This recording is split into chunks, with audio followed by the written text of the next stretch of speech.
Jake Seeley, senior writer for RotoExperts.com, one of the top fantasy minds in the nation. We are lucky enough to have him join us every single week. So let's start off with a couple of quarterbacks that have really been surprising. Carson Wentz of the Eagles, Trevor Siemian of the Broncos. Are these guys for real?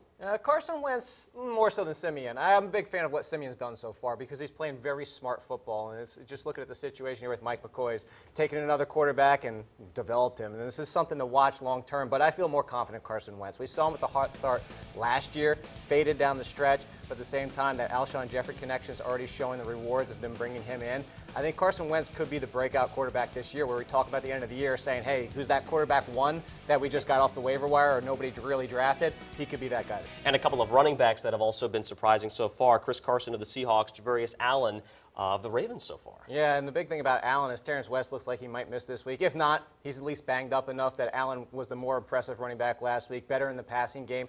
He's at least earned a share, no matter if West is on the field or not, where he's going to be in that RB3 conversation, potential for RB2, a good week any given week just because of his explosiveness. And if you look at Carson, he looks like the lead right now for the Seahawks, but let's remember, this is a backfield with 4 options. C.J. Prosise is the best one that they have in the passing game, and they have a terrible offensive line. So he's somebody you do have to pick up if you need running back help, but he's probably in that RB3 territory, and there's going to be some very disappointing weeks. And there's also a ripple effect when it comes to the injuries that we see every week.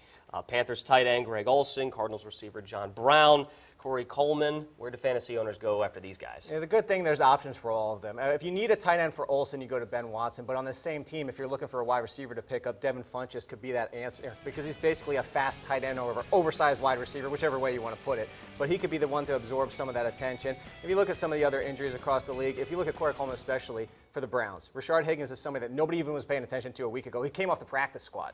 He's somebody that you have to pick up because he has the potential to be the #1 wide receiver for this team. You might end up dropping him next week, but somebody for that potential you have to grab just in case. He's one of the top fantasy experts in the nation, and he's not shy about it. Jake Seeley of RotoExperts.com joins us every week. You can also catch him 10:30 on Fox 43 on the Washington Hub.